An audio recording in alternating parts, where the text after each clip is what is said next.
So my name is Rahul Mehrotra. I'm an architect. I also teach here at the Graduate School of Design at Harvard University. I'm here as a professor of urban design and planning.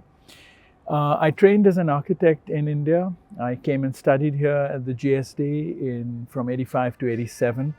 And then I went back to India and I practiced there for 10 or 12 years more, 12 years or 15 years. And then a series of opportunities to teach, starting from the University of Michigan to MIT, saw me arriving at the Graduate School of Design. And I've been here now for just a little over 10 years and I enjoy it. I am an alum of the place, so it's like coming back home. I think what I enjoy about the Graduate School of Design is it's also a very interdisciplinary place because it has landscape architecture, it has urban planning and design, and it has architecture. And so these disciplines all coexisting in one building, make for a very exciting place. And one gets a lot of energy from it. And also one is very aware and situated within the ecology of the university, which is Harvard University, which is an amazing ecology. And next to it is another ecology of MIT. And so there's a lot of synergy in Boston, which I enjoy. My own disciplinary interests are perhaps multifaceted because I practice as an architect, but I'm very interested in the city. I worked in Mumbai. I grew up in Mumbai and in India. And the city has always been very central to my imagination of architecture. And so therefore I feel very blessed to be in this ecology where one can think about cities, reflect about cities, interact with people who are thinking about cities, but also continue to practice as an architect. And for me, that's very nourishing, very exciting, and and one kind of learns from those interactions. I think was introduced to architecture essentially through maybe, let's say, interior design, but I wouldn't even say interior design, I would say through interior spatial organization. My parents were very mobile. My father was on a job where he would get transferred. So growing up, one moved many apartments in India, in Mumbai. And as a child growing up, I was very excited about that. And I remember everyone in the family used to be, oh my God, we got to move again. And I would say, wow, we got to move again, because I enjoyed occupying new spaces and reacting to them differently. And there was something about space and its sort of changing aspects and configurations that were very exciting for me. And so, talking to family, friends and others, I was excited I would do interior design, and they sort of recognized that perhaps my interest was in architecture and introduced me to architecture. And once I found out more about architecture as a 16 and a 17-year-old, I figured that's exactly what I want to do. And I don't think I made any regrets since, because it really was what excited me. And, and one felt very responsive to space. One felt the vibes of space on one's well-being, I suppose, in some deep way. One can rationalize this in retrospect, but I think it was intuitive, of course, at that time. And I think in addition to that, I think travel played a big role. Our family traveled a lot. My father would like to drive around India, and every holiday for a month we would drive somewhere in India. And so one was growing up, from the time one was 5 and 6 years old, 7 years old, one was exposed to a whole lot of landscapes and different cultures, and India is very diverse. And I think all of that, when I think back retrospectively, these are not things that you can think about very consciously. But when you think about this retrospectively now, with the gaze of maybe 30 or 40 or 50 years, I think the two things I would attribute to my interest in architecture, or the cultivation or the nurturing of my interest in architecture, would be the fact that we moved homes a lot, and one was redefining the idea of home every time, and by extension the notion of the neighborhood, and making new friends and finding new places. That I think architecture in the city became something that one felt very comfortable traversing and engaging with, not shying away from. But these are all retrospective thoughts, yeah. So, I was born in Delhi, but we moved out of Delhi when I was 2 years old or 3 years old. But it's a city we've gone back to because a lot of my family yet is there. So Delhi has this kind of associations. You always have, I think, a very particular relationship with the place you're born in, even if you don't spend time there. No, you connect in it at some other level, right? And then Bombay was where one really grew up, and so that's a city that I think perhaps had the largest effect on my own formation, both as an architect, as a person. And Ahmedabad is a city I studied in India, which one has great and deep associations in terms of how one learnt and different worlds opened up, because in your undergraduate studies, that's what happens. Many windows open up. And then one came to Boston, where that expansion was even further. And then I went back and worked in Mumbai. And working in Mumbai, after these sorts of exposures and traveling the world and coming back, meant a completely different relationship with the city. So I think my point is really, these were the 3 or 4 cities that I think I have deep associations with. I know, I feel they're home, I feel comfortable there, friends there, everything is familiar. But the associations with each city based on your lived experience in those cities is quite different. And one hasn't thought about it deeply, but now that you've asked the question, I think different cities mean different things to you. So if you ask me, if you had to settle down and retire, and what would be your final home, I would probably say Mumbai, because I feel most happy there, although I was born in Delhi. And I have other deep associations with Delhi through family. Or if you ask me, where would you like to teach? I'd obviously say Boston, which is where I teach. Or I might say Ahmedabad, because my associations with those cities is within the environment of the academy, of the environment of teaching and learning. And, it's a different association. So I think different cities mean different things to us, based on our associations with those cities. And those could vary quite dramatically. In fact, I've just finished doing a book which is called Working in Mumbai. Jean-Pierre has it, so when you go back, have a look at it. And that is exactly that, where I've reflected on what the city meant to our practice.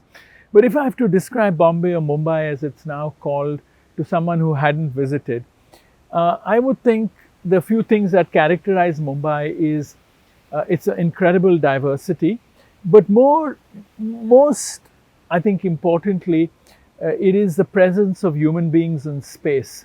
The density of Mumbai is incredible because the land is kind of limited, and it's a very dense city. And the presence of human beings in space, in the way human beings relate to each other, in the way they relate to infrastructure, and therefore through infrastructure relate to each other, the way they dwell, some very poorly because they don't have the means, and some very extravagantly. It's for me, it's really a unique place in the way human beings organize themselves in space. And from that comes characteristics of density, characteristics of coexistence, characteristics of a word they use very often in Mumbai, which is called adjust, where people adjust to each other. Even on a train, even if a bench on a train is full, you just go and you smile at everyone and say adjust, and people move. Someone will move forward a little bit, someone will move, and they'll make 6 inches for you. So there is a great sense of accommodation of human beings, and in space it plays itself out in very interesting ways. And I think for me that is the deepest characteristic of Mumbai for me. Well, one has mentors of 2 or 3 kinds, right? One has mentors who have mentored you through life, and they always start with your parents in some ways and close family. And then you have mentors who've maybe mentored you academically, and mentors who've mentored you or inspired you, let's say, in terms of practice or the discipline of architecture, which one is involved in. And of course, in terms of mentors in the academy, there are many, and there are some that are yet professors here where I've come back. There are yet some who are professors at Ahmedabad, where I studied as an undergraduate.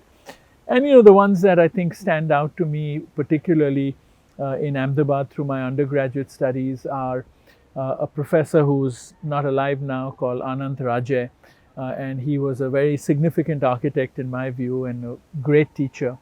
I did my thesis with him, I did studios with him, and he was the one who really looked after and built Louis Kahn's buildings in Ahmedabad. And so he was an amazing mentor because he was very rooted to the place, but he had this amazing connection that he had worked with Louis Kahn and come back and was living in Ahmedabad, and Louis Kahn had a project there which he was supervising and building.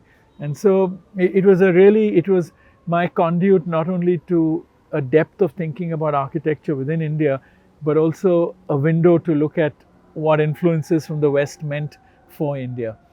And then there were many other teachers who, Professor Vasavra, whose interests were really, his interests were multifaceted. He also worked with Louis Kahn's office, but his interest was, he introduced me to conservation, historic preservation. He introduced me to many aspects of the city and that scale. A professor called Kulbhushan Jain, who also was someone who was very deeply involved in questions of traditional settlements and what we can learn from them. And for me, when I think back to my education in Ahmedabad, I think there were many interests that one cultivated there. And those were interests that spanned all the way from interests in the city to deep interests in architecture, but also interests in our historic environments and how one can preserve them, what one can learn from them, how one can extend them. And they're all actually interrelated. And it was in Ahmedabad through these mentors that expansive set of interests occurred, which I've continued to try to nurture and cultivate. So while I yet practice as an architect, within our architecture practice, we do historic preservation, we build small homes, we do institutional work, we do low-cost housing, we preserve large buildings, we recycle them, we are involved with urban conservation. Because for me, I've always seen that as a continuum. And that I kind of have also extended into my teaching here. So as an architect, I'm chair of the Urban Planning and Design Department. And my courses go all the way from issues of informal settlements to designing sanitation systems in slums to, looking at architectural projects, that sort of occur. And so I think this has been for me the biggest blessing, that one was equipped through education to think about these things expansively, but then to have the opportunity to, in the academy, continue that work and therefore feel no sense of disruption. And that's why I call it a blessing. In practice, the question was then, of course, how could one make all this happen in practice? And there, I think for me, mentor implies someone you sit and talk with a lot and they tell you what to do and guide you. But you also have what I call, mentors implicitly, meaning you get inspired by them and you see how they're working and it helps you to work. And there were two people who, at least in India for me, have been formative. One was someone I never met, but who I did my undergraduate thesis on, an English architect called Claude Batley, who used to be principal of an architecture school in India, the oldest architecture school in Asia, called the JJ School of Architecture. And he also wrote a lot, and he had a firm and he practiced. And I was very inspired, even as an undergraduate student, seeing someone like that who could straddle all of this. And when I look back, sometimes it's scary because what I'm doing now is exactly that. I'm combining all these things in my own interests and practice. And the other was an Indian architect who I knew very intimately and I worked with for 2 or 3 years, Charles Correa, who also did a project in Lima in the Previ project and one of the housing architects there. And he kind of inspired me tremendously because I was inspired through his writing, but I was also inspired that he could think from the smallest scale to the city and that whole continuum, which is really what my interest was. And I met him much later in my life, after I had even finished studying here at the Graduate School of Design. So I met him when I was already in my late 20s. But when I started working with him and met him and talked to him, and of course I knew his writings, I realized, my God, in some ways this is a model because, he does all of this. He was teaching, but he was not teaching in an engaged way like Claude Batley was, where he was principal of a school. I'm here, a head of a department. So one is also in the space of academy as an administrator, which is also an important role, I think, because it helps you shape the direction of pedagogy. And so I think between those two mentors, they helped me see how I could make my interests happen in the space of practice. And so it's a different range of people. and an interesting one, I think. You know, in the profession, we talk about the practice of architecture, right?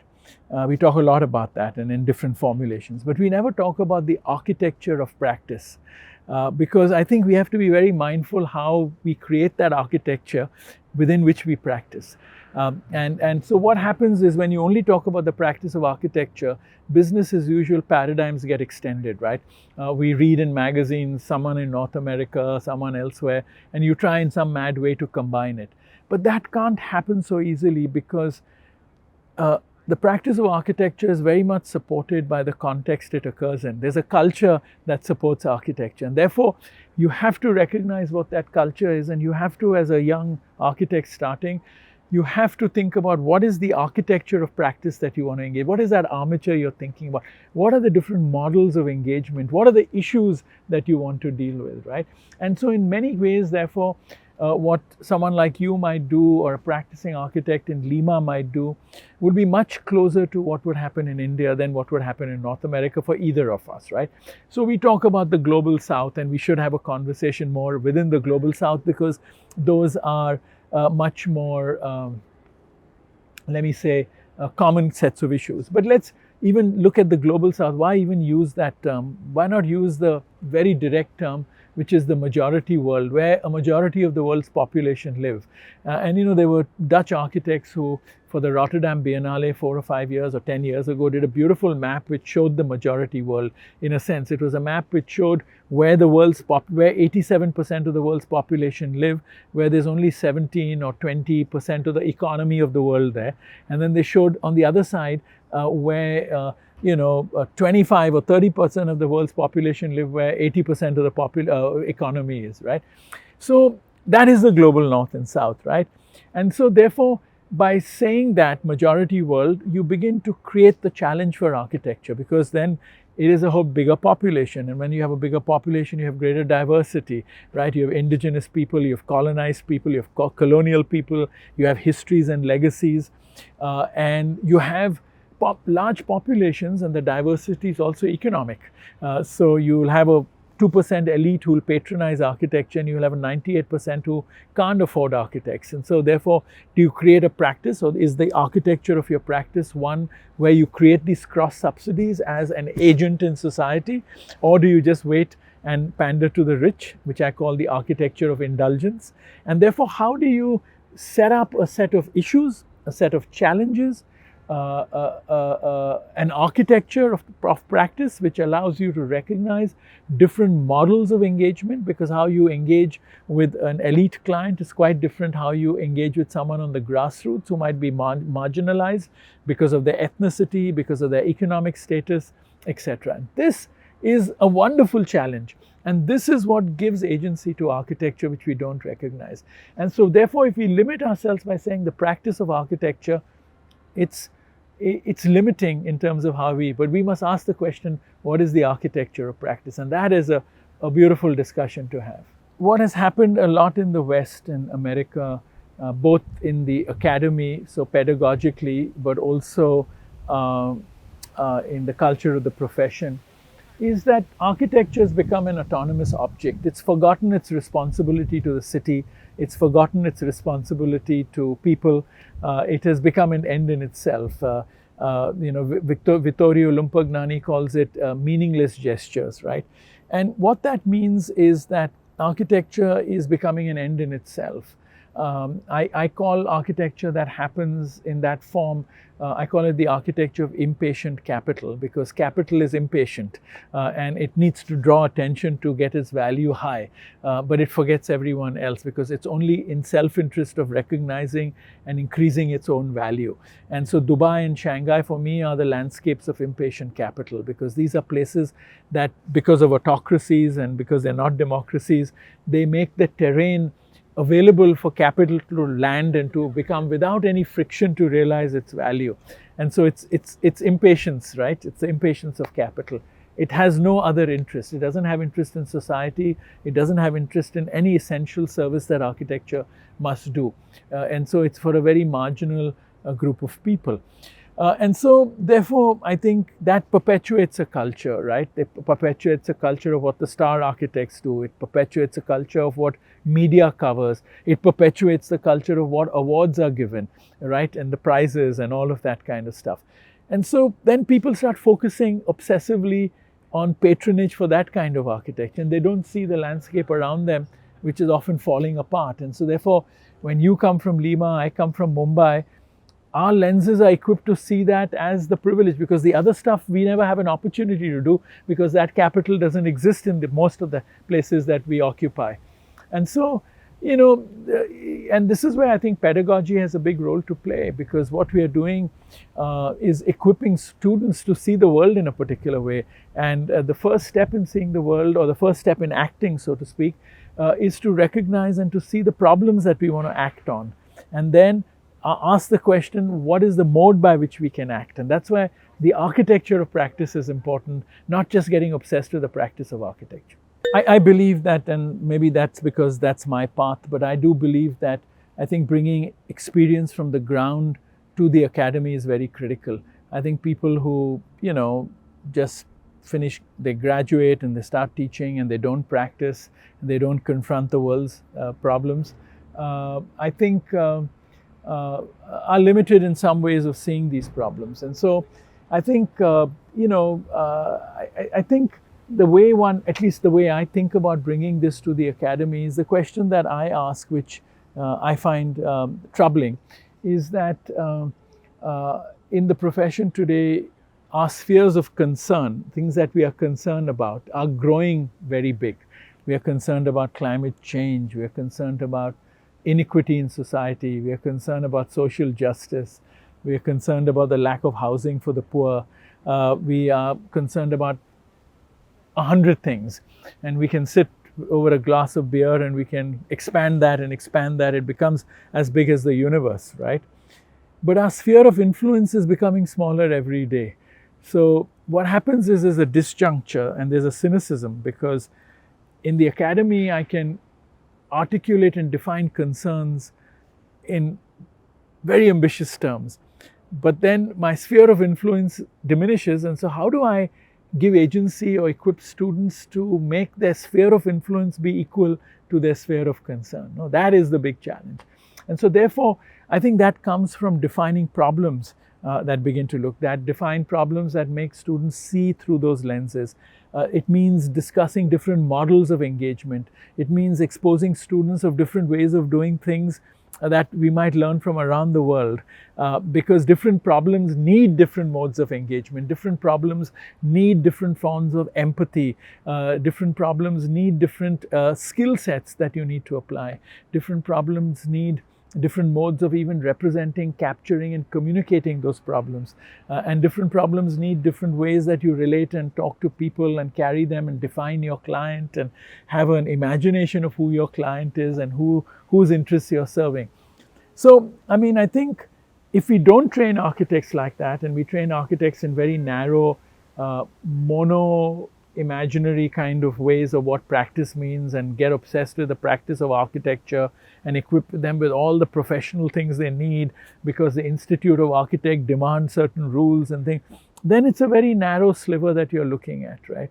And I think the big challenge for the academy is to broaden that, and broaden that through new imaginations of problems, new lenses that help students see the problems, giving students the confidence that they can engage with those wicked problems, and then equipping them with ways of imagining a form of practice that can engage with those problems. I think this is where this is why I frame it as the question of sphere of concern and sphere of influence, because I could at the GST expand the students' sphere of concern, but if I don't equip them with how they might have agency, I will only make cynical architects.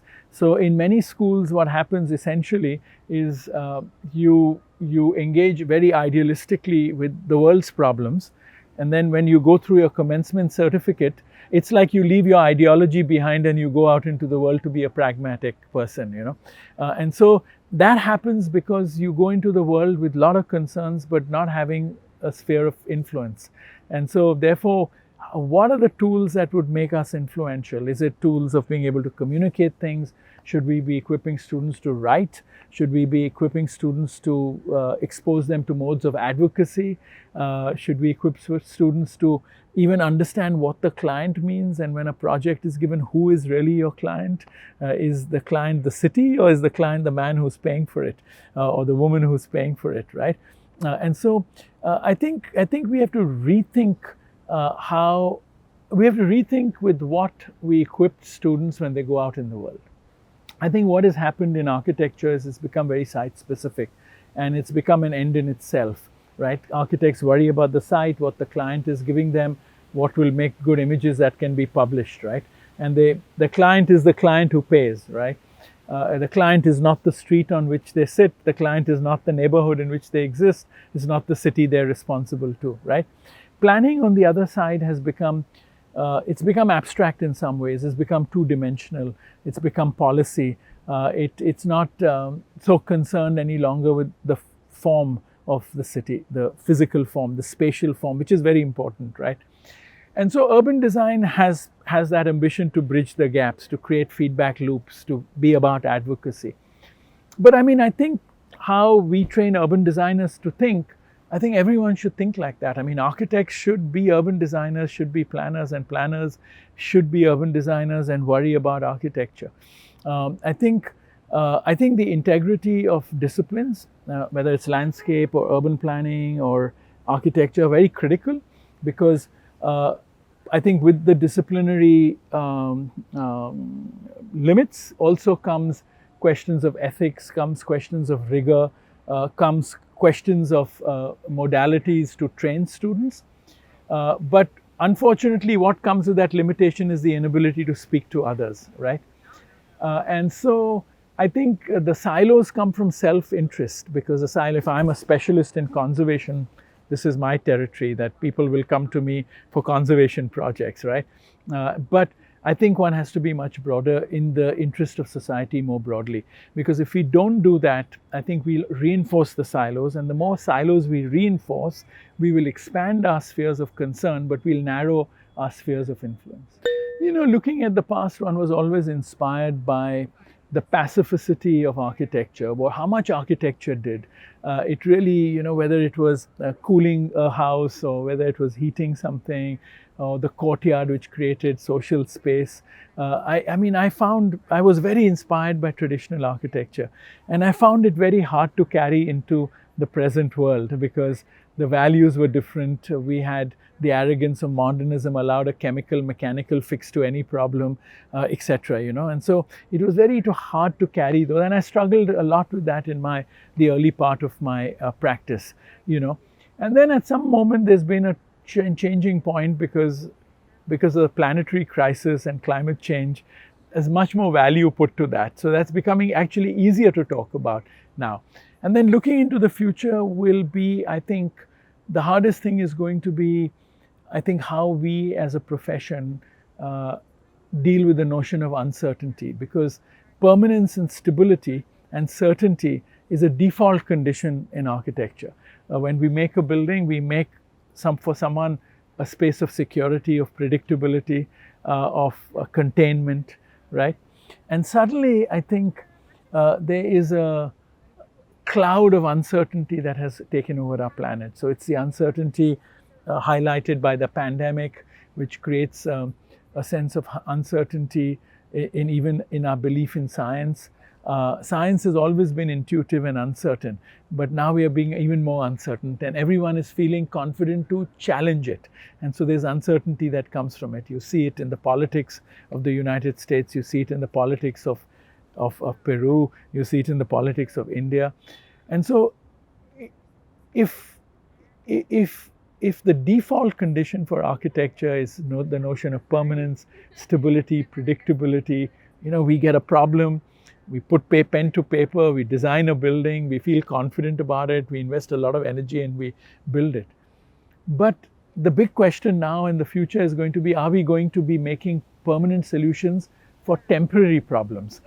Because problems are going to change so fast. And so how we'll keep up with the flux, or how we'll how we will have a pulse on the notion of uncertainty and what we can think confidently is certain and what might be open-ended is, I think, going to create a whole new challenge for the profession. It's going to create a challenge for society and for humanity.